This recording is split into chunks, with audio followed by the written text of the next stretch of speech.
talking to Dad about what you're worried about with your surgery coming up, and Dad goes, the thing I'm most worried about is, this being under 8 hours with the anesthesia. There's research that shows it can alter your brain.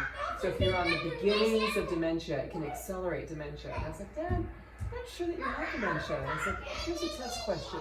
What do you think about Trump? And Dad goes, oh, he's crazy. I said, I'm sure you got no dementia. Fine. You're fine. You're fine. No problem at all. Takes one crazy man to wreck kind of. Exactly, you're fine. Not only he's starting to scare the hell out of me. When I texted you yesterday, I go, this president is starting to depress me, and you wrote back, and you go, that ship sailed for me a long time ago. He got elected, and I canceled all my political magazine subscriptions. I couldn't read. I can't. Is that something? My friends sent me stuff. They're like, "Did you see what Trump did?" I said, "No, I won't look at it. Yeah. I don't want to hear it." Yeah. I like to, 90% of the population's oblivious, so, and they're doing just fine. So Yeah. I think I decided to join that. To become the oblivious? Yeah. Okay, force fires. Okay, voice. Well, my standard response when people say how things going, it says I'm absolutely Jim Dandy. I don't watch TV. And everyone says, "Hi God, you're right." Yeah. Right to something. You'll even hear a lot of journalists talk about they'll take a break for a week, and they'll go back, like they won't read or anything, and they go, nothing changed, like Yeah, nothing nothing really changed. marginally. That's what I say all the time. Change marginally. Yeah. In the day, it feels like the most dramatic thing in the world, and yet if you look at it over a week's view, not a whole lot really happened. Yeah. Uh-oh. Yeah, we had to call the ambulance. Wow. Oh, that's scary. Yeah, no, this woman just walked up to like the side of the admissions thing and she was like, "Can you guys call the squad?" And I was like, "What?" She's like, "Can you call an ambulance?" I was The like, squad. Yeah, I was like, That's got chocolate again. what's going on? And she was like, "My nephew just passed out and now he's saying he can't breathe." And I was like, Maple so we called the pretzels. ambulance. But then by the time, like, I just went and got him a water bottle. He like sat down and started drinking the water. But once the ambulance got there, he was fine. Yeah, hopefully just. Either he was Dehydration. dehydrated. I Yeah. think it could also be like a hay allergy, just because there's so much hay at the farm, and a lot of people are allergic to hay. Like 6, 7. What? Dark chocolate pumpkin seeds. Pumpkin seed, as Sheena told me. Because now you don't like it. Pepitas. Hmm? Pepitas. So we just. All right, so Mary and TJ and Karen. Yeah. What do you remember of Dad fighting fires? From your I childhood? don't remember Anything? anything other than I remembered him running in his boots. Yeah, I remember that too. Yeah. But you don't remember him being away to fight fires? No. When did you stop that? What's the When last? did you stop? Yeah, what's the last year you fought fires? 77. Yeah, Oh, so you were yeah. too young. What year was it? 77. 77? Mhm. Oh. Why'd you stop? Why did you stop? I was 44 years old. I'm on top of this mountain. I'm looking around and think, what in the hell are you doing here? And that was the last time. Mom, were you fine with it? I knew nothing about Mouse, and it was a 1.5 times paycheck. Oh, I was you're fine. like, yes, you may risk your life this month. I had no idea he was risking his life. That's what I said. I didn't know anything about him on. But No, what but if a fire. You know what You know fire, what yeah. You know what fire is? It's in the stove. You really light a match. So seriously, you didn't think it was very terribly risky? Right. Yeah. What did you think What? he was doing? But back in the day, guys got hurt maybe, but no one died, right? Yeah, Yes. we had, while the fire was on, we had one fatality. Yeah, you had one fatality in all those years. Yeah, in mine. However, 1948, they had what they called the Man Gulch fire, where I can't remember if it was 11 or 18 got trapped, killed. Okay. And the Forest Service said, that's enough of that crap. And they started what they called a wildfire investigation team to determine, can you tell when the potential is there that something bad could happen? Right. And I'll give you an example. Choking up the mountain, all of a sudden the whole line stops. Got maybe 100 men in this line. And I'm a sector boss, I handle 60 men. I go to the top, 2 other sector bosses standing there. And they said, what do you think? And I look over, it's a big valley. It had been burned over once, but the needles were still on the trees, but the ground was ash, indicating that the needles were now tinder dry because they'd been baked. With ash, it's very slippery, so you can't move very fast on it. Steep slope, which makes it difficult. And the thing's a funnel. It's built like that, and the wind could come right up and really come howling. And bingo, you got fire. And there's a whole bunch of little fires burning all over the place. And I said, I don't think I want to go down there. So we're standing around, and the division boss shows up. He's a man who handles something like 180 people, and was the lowest that a radio went in those days. Now everybody has a radio. And we said, we don't like the way this looks. And he said, I agree. So he calls in, and pretty soon this helicopter comes around, and the fire boss said, stay on the mountain. So we stood up there. About 10 o'clock it took off. Big convection column up about 12,000 feet where it froze. You could see it. And the ground shook. And later on, a couple of years later, I met somebody who'd been at the bottom. There was a lake at the bottom. And they were coming up when this thing took off. And he says, the first sign we had was big chunks of burning wood started landing behind us. Oh. You don't want that to happen. These are also firefighters? Yeah. Okay. They were a fire crew coming in from below. We were coming in from above, they were coming in from below. Right. So they ran like hell to the lake. So they're in there in the lake and water up to their neck, and these big chunks of burning wood are landing around them. And he says, luckily nobody got hit. What state are you in? Washington. Anyway, it was very exciting while it lasted. The lake was Lake Chelan. Wow. Anyway, So you're a crew of 60, how many crews are there? okay, that one ended up at 3,600 people. Oh, wow. Anyway, when I say I had a crew of 60, I had 3 crews, each 20. Wow. What was the longest you were on a fire? I think 11 days. You personally, 11 days? Yeah. So when you left, what did you just were like? I'll see you when I see you. You didn't know, Mom, how long We had you'd be no gone. idea how we'd be back. But normally we're Mom back was within there 2 with the Exactly. calculator. Stay as long as you want. Time and a half, baby, time and a half. The refrigerator's broken. Normally we were back in 2 weeks because we were at the bottom of the barrel. When they got to us, things were damn desperate. And Why the was- moment things got less desperate, we were sent back. Why were you at the bottom of the barrel? Because we were in the central U.S. Yeah. We were not acclimated to mountain. Oh, right. We could be in good physical condition except for feet. Yeah. There was no way to, what's the word, condition your feet. And I had guys that got so crippled up they had to be carried out because their feet just came apart on them. Just because of the elevator? Or Yeah, climbing up and down the sides of hills. Just the blisters kind of stuff? Yeah, and swelling. And did you have a uniform you're supposed to wear? Like, did they give you No, fire? we had a fire resistant shirt. You've seen the pictures, and it was golden color. And then regular blue jeans, and make sure they were new blue jeans, no fringes, because fringes have a tendency to burn at an opportune time. And you have a helmet and leather gloves.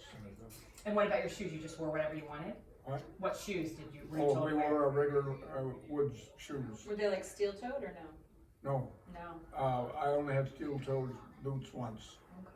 But that was one of our problems. Our boots really weren't fit for mountains. You needed a special boot for that. And those were extremely expensive, $130 back then.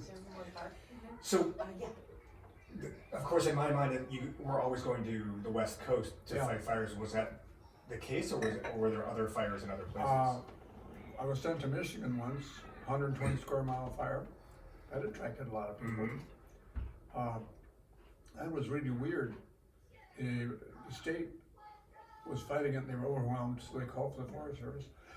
They brought in a fire team from Alaska because the terrain was the exact same. Peat bogs, dinky little trees, and stuff burned everywhere. And when the peat started burning, you couldn't put it out. And I was maps and records. The first thing I had to do was map the damn fire.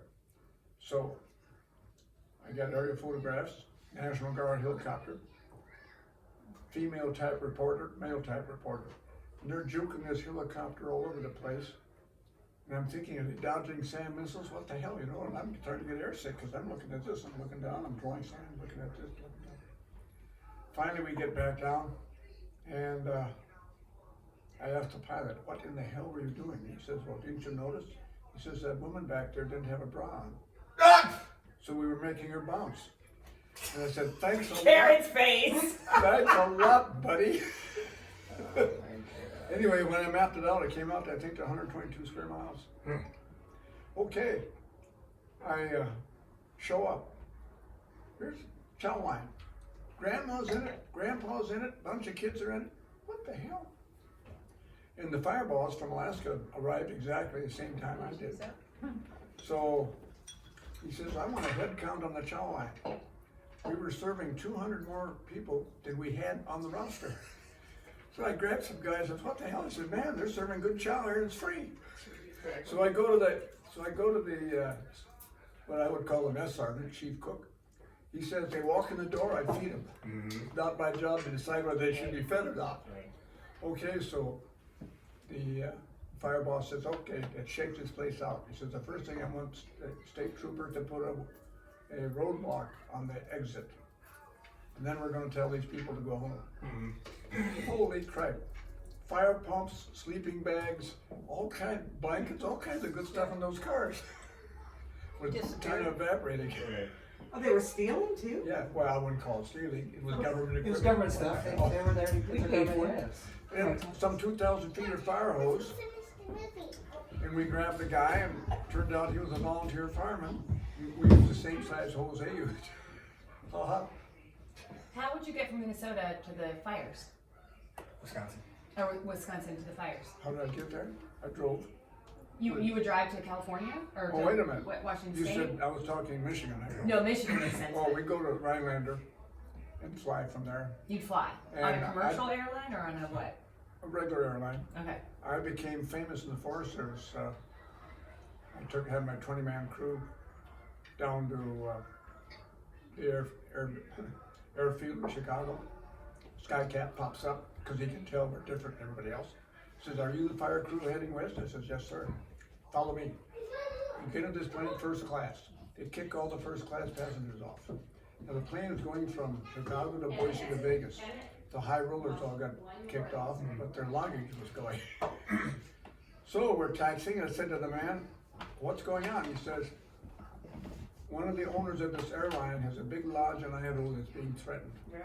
He says every crew heading west has top priority. What year was this? This would have been probably 1970.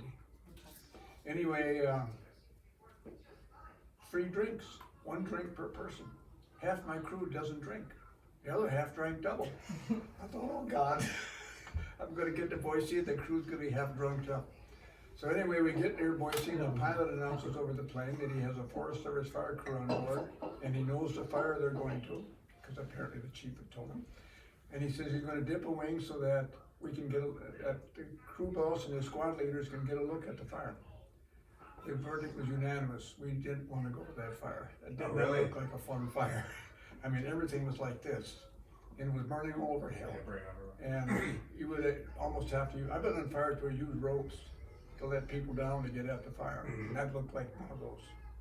So did you end up at that fire or no? No, we got down to Boise and they already had it fully manned. And we went to the one I was telling you about. Okay.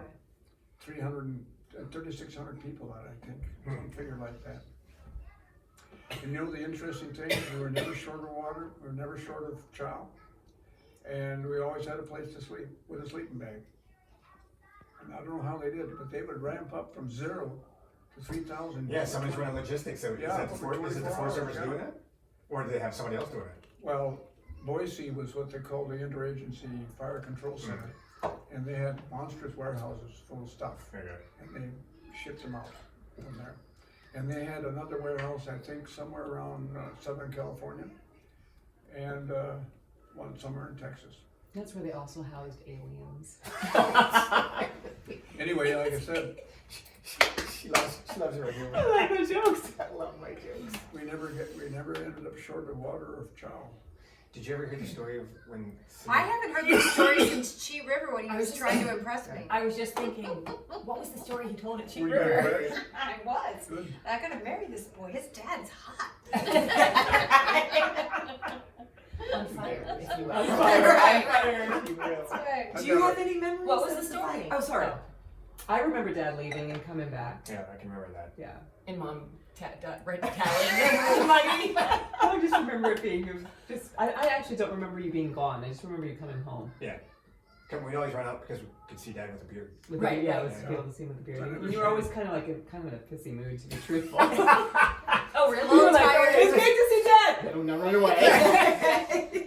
This is Tired, hungry. Okay, so yeah. Now as an adult, isn't it funny the realizations you have now as an adult Like, about like of things course, that, why they were. well, that's Yeah. why my mom was like that. Or Yeah. whatever Of course it they was. were. Yeah. Why wouldn't they?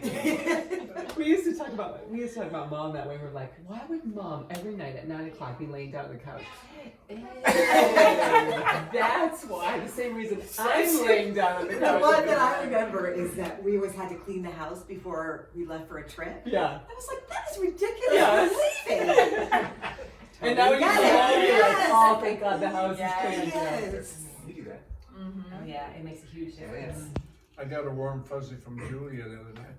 When she was in the 8th grade, they had a grandparents' day. One grandpa showed up besides me, bunch of grandpas. And at the end, I gave Julia a hug, and my other grandpa disappeared. All these girls were kind of standing around looking at Julia, and I said, I'm giving out grandpa hugs. Line up. Next thing you know, there's a long line of girls, and I'm starting to hug them. Jennifer comes in and says, for God's sake, Dad, what are you doing? Exactly. There's a lawsuit. Great, now we're gonna be brought up on charges. Exactly. Anyway, I made that comment to Julia. She said, oh, you were famous in school for 2 weeks. Word got around, there's this old man. So what was the Cheat River story? Just, I No, don't. I know what Yeah, what that's. that story is. What story did he tell? Do you He remember? told these. He told the firefighting stories, Okay. and Wes hadn't heard half of them. Yeah, there's stories I had never heard. Yeah, But you don't remember any of But them. they were the similar, like getting to the fire and doing the crew and Yeah. the whole thing, and we were like, And so what was your job on those, Dad? On the fire, Yeah. I'd be crew boss, which was in charge of 20 men. Mhm. Sometimes I was what they called a sector boss. I'd be in charge of three crews. In one occasion, I was a division boss, and I think we have 9 crews now. And what were you doing for that? Keeping my shirt clean, but making sure everybody else worked. Okay. Example, No, what you were doing is you sat around, so somebody said, can I talk to the division boss? That's You me. know the story, Dad? So Millie was in the car one time, she goes, what do managers do? I mean, what do managers really do? They just sit around and wait for somebody to come in and say, I want to talk to the manager. How old was come she? in manager. Like 10, you know. We just sit there. I'm the manager. Can I help you? I was assigned a sector once that had one Eastern crew and then 2 Southwest Indian firefighter crews. And I soon found out that the Southwest Indian firefighters didn't really work very hard. So I started patrolling the line. I constantly walked that thing all day long for, I don't know, maybe 3 days. Never sat down, just back and forth. And I got a lot of good work done. Okay. 3 years later, I think, we're going up the mountain, and I can tell some crew is climbing over my rear end of my line. Finally, somebody came up and says, what the hell's going on back there? They said, oh, they recognize you. They say, you're the sector boss that never sat down. Never sat down. So I was famous in the Southwest for a while, too. When he started that story, I heard West Indian firefighters. West Indian. West Indian. Come on. We, I'm free to be fighting fires. My favorite story, Yes, and this is ma'am. probably why I never worried about him, is because he says when we get out there, they never can call the Schwabigan group, so we go. Look at that thing. That Go to happened- Madison. That happened more than once. Another occasion, we're on a fire, and the fire boss looks at me and he says, you guys don't look like Southwest Indian firefighters. I says, no, we're from Wisconsin. And he says, you know fire pumps? I said, yeah, we know fire pumps. He says, I got a pump here with 2,000 feet of hose, and there ain't a single guy out here who's ever seen one. So we took the pump, and my crew of 20 men held 1/4 of the line, and 400 men held the other 3/4. Say good night, everybody. Night, Good night, little night. Good night, Emmett. Anyway, I was a lot younger when we were doing all that. Now, you see these guys, they're dusted up in a fire-resistant costume. They wear goggles. They got something over their ears because they've got a radio in there. They're talking. And heavy gauntlets. Looks like work. What year was the first fire you were on? How old were you? First one was 1953, and I was 20 years old. How did, but you weren't a Forest Service employee yet, right? Yeah. You were? Summer. Yeah, summer, Seasonal employee. Okay. We had, you probably heard me tell the story. We were up about 8,300 feet. Some guy managed to snap his thigh bone. And when you do that, bones do this. They had an airdrop of what they called a Stokes splint. It has a collar on the bottom, goes around your ankle, a collar up at the top that goes around your thigh, 2 rods and a crank. And you can pull the bones together. Right. Well, the fire boss says, I'm not keeping that guy here. So we hauled him down the mountain because this helicopter of that day, which was the same as MASH was using, had a service ceiling of about 3,500 feet. We're up around 85. So we got to hold this guy 5,000 feet down, damn near a mile. I'd like to say he quit screaming after we dropped him the 3rd time, but actually he never made a sound. And we had a National Guard first aid outfit, and I think they shot him full of morphine. Oh, really? Yeah, because he never reacted. And that was when you were 20? Yeah. Where time was 21. Yeah, where was that? In Montana. That was Montana. The ranger district that I worked on has been closed down and disappeared. Did you, in all those years, did you ever feel like you were in danger? Like, did you ever get, because you talk about places where you went and saw and said, we're not going in there. Yeah, But I never really felt that I was in a position where I didn't know what was going on. Yeah. In other words, I wasn't surprised. Yeah. We had I think 11 killed out here in Arizona just a few years ago. When I was in fire generalship, they always said, beware of structures, because a building will kink the way you think. If that building wasn't there, you might think something else. Yeah, you'd do something else. These guys went in to save a village. And I read the fire report. There's no way in hell I would have gone in that place, except they were going to save the village. Yeah, you said you when you were fighting fires, you never really had that issue, right? Like, you guys were always in there just to control the fire and burn it out. Yeah. And it wasn't about going to save things. We made it very clear, you're never to go in to save something. Yeah. And that's changed in the Forest Service or just certain crews? From what I can read, they don't go in to save things. They don't go to save things, okay. If they got roads, the fire departments might go in and try. Yeah. But they make damn sure they got a way out. The the Paradise, the big fires in California last year, the Paradise being the city that was like 97% destroyed. A guy I was in class with this summer, his mom and sister had a house in Paradise. Oh my gosh. And I didn't realize, he was showing me pictures from the destruction in Paradise. All the trees were fine, but all the buildings burnt because the fiery ash, secured to the buildings and burned the buildings down. But you see all the trees, all pine trees all around are completely standing.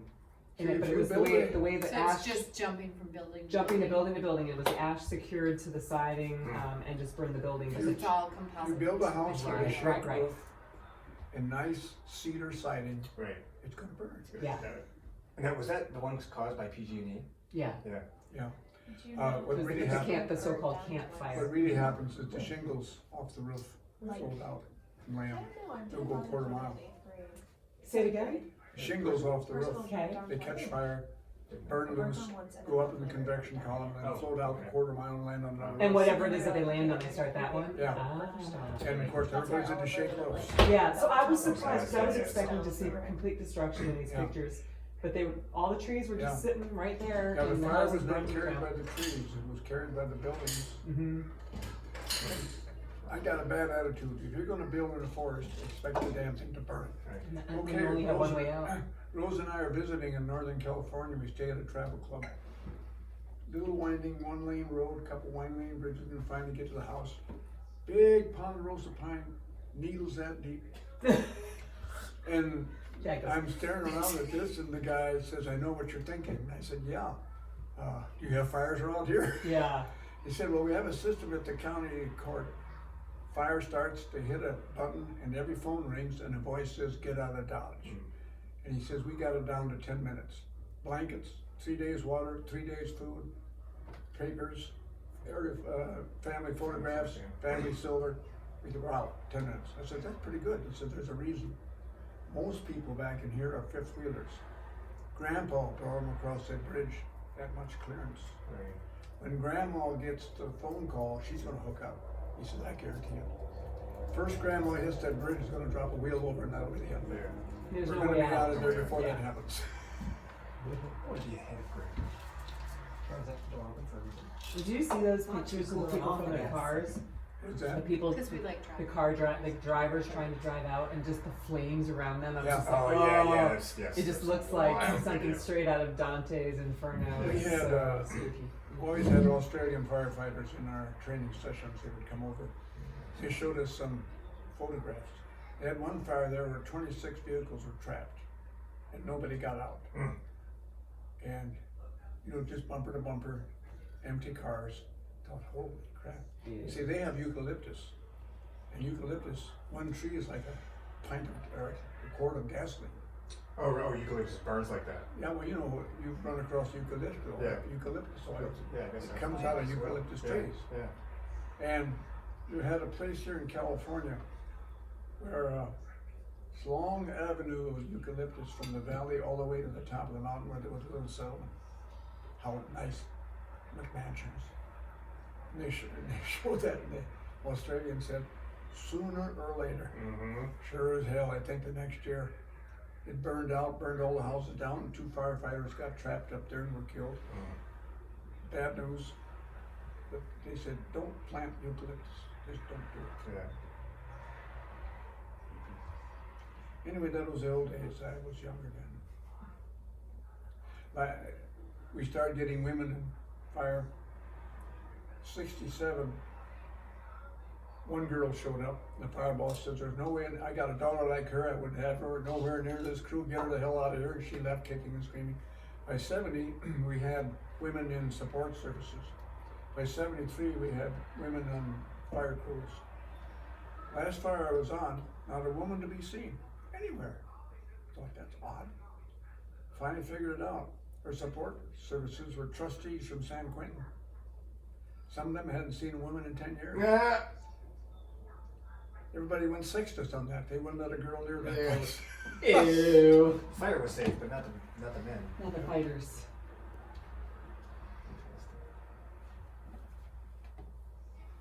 So didn't you have some story, I don't know if that you were one of them that slept when a fire burned over them?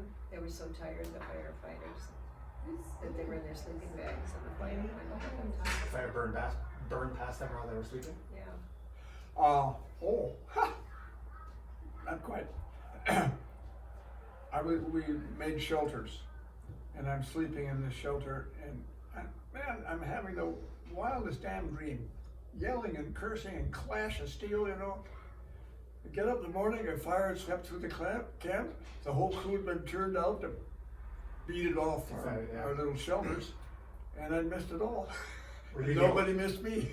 Were you the only Slept one, through as it? far as you know? I have no idea. I know that I was one that Yeah, did. one did. Yeah. Fall asleep. They I'm watching her were sleep, working, get up and get working in the busy. dark, of course. They couldn't tell who wasn't Yeah, there. who wasn't there? Yeah. I'd been pretty mad if I got burned up. Right, exactly. You know what's funny? What? I had a dream last night that today I was supposed to work at Lulu, but I slept through my shift. And then today, like in the work chat, Julie was like, "We need someone to come in now. Like, we have a no-show." Oh, really? So like, it's so weird. It wasn't you. No, No, because she's on. She's Glad on to the hear schedule. that. She's on the Yeah. schedule right now. I'm on the schedule for the next 2 weeks, but like, it was just so weird because I had a dream that I Yeah. was the no-show, and then there was a There was no-show. an actual We no-show. never get no-shows. Is that right? That's pretty rare. Yeah. I have a meeting tomorrow. At We were 7:30. flying out of Rhinelander. We're waiting and we're waiting and we're waiting and lined up in front of the plane. Finally, somebody goes off the plane and goes into this warehouse, and this guy in greasy overalls comes out, climbs in the plane, and he comes out, clips the wire, piece of wire off the fence, goes back in. Then we start loading, and I say to the man, We've been having a lot of Isn't it talk, bugging? he conversations says, what's about with the it. wire? And he says, Am I oh, close? Is that there's a better? red light in the Teeny cockpit bit that that way. says This the rear one? door is The open. middle one, yeah. It bothers Just the a little pilot. bit. And I Little said, more. is the rear door open? He says, well, we don't have a rear door. I think that other one needs to go that way, just a tiny bit. That's better. Yeah, I've been looking at those thinking They've that, been bugging me. yeah, it did something. I'm like, okay, I don't have OCD, but, It does. yeah, we gotta fix that. Yeah, it That's did. better, right? Yeah, It's a little better, for sure. Yeah, I've been staring at him wondering if I should do something about it. Yeah. The I next felt that. person, I the felt next that. person that walks by will. Do just a little bit. That, it's the Give a right, shoulder. that right one still needs a, Yeah, a needs little a bit to tweak. the right. And honestly, I think it's, a little bit lower than the one on the left. It is. I think the You whole got a thing good- has to go You up. got a good eye, but probably better not fool with that. Yeah, I'm not gonna mess with that tonight, I'm just gonna do this. It does look slightly low. That's like, Wes is always so good when we hang things, like he totally measures perfectly, and I'm like, no way, we need to eyeball it. I'm like, I don't care what the measurements say. Yeah. The walls can be wonky, the things can be whatever, you know, like the distance between that piece and that piece might not be the same, we have to just, And the measurement doesn't always work. I know, it doesn't. It's clear on the left, no longer. They look awesome on that, all the. Oh, I did, I was wondering about, Black or dark wall's the way to do it. Yeah, I mean, that dark blue and then the black frame and then the whole black and white is just. When I graduated, I gave 2 photographs to each of the people I worked with in the civilian sphere when you retired, when you when I graduated. graduated, yeah. That's a big graduation. Anyway, I visited one of them, I asked, I didn't see the photos, I said, what did you do with my photo? They were in the bathroom. So I go in the bathroom and it's black tile, and thing just glowed. I bet. Yeah. They looked great. Was it the waterfall kind of ones too? Yeah, Like, so one like- it's the water in One the like that, and I bathroom? don't remember what the other one was. Yeah. That one there is the one that kind of makes people's eyes prick. Dick, that, favorite photo downstairs, the Scottish building, did you take that picture? Yes. When we were there, to see TJ's play, or when did you take When it? when we were driving around Scotland. It was- I thought I you took had it because taken she it. said it was her favorite spot. Yeah,